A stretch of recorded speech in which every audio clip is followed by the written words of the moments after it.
Hi guys, welcome back to my channel. If you're new here, please like, share, and subscribe. If you're returning subscriber, most definitely welcome. A radio presenter and the podcaster Sol Phenduka has been involved in an accident in Rosebank this morning. I think he was on his way to work. The good news is that he is 100% okay. He just has a swollen middle finger. I'm not so sure if he's making sarcasm over this. Someone commented he's always on his phone when driving. I don't know how far true it is, but if it's true, it's a bad habit. He must stop it.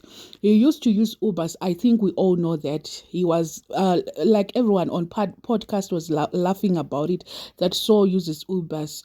Just when he got a car, then this happened. Hopefully he's insured and no huge damage has happened to his car. We're coming from weekend and people are driving with hangovers. Hope he's not one of the statistics.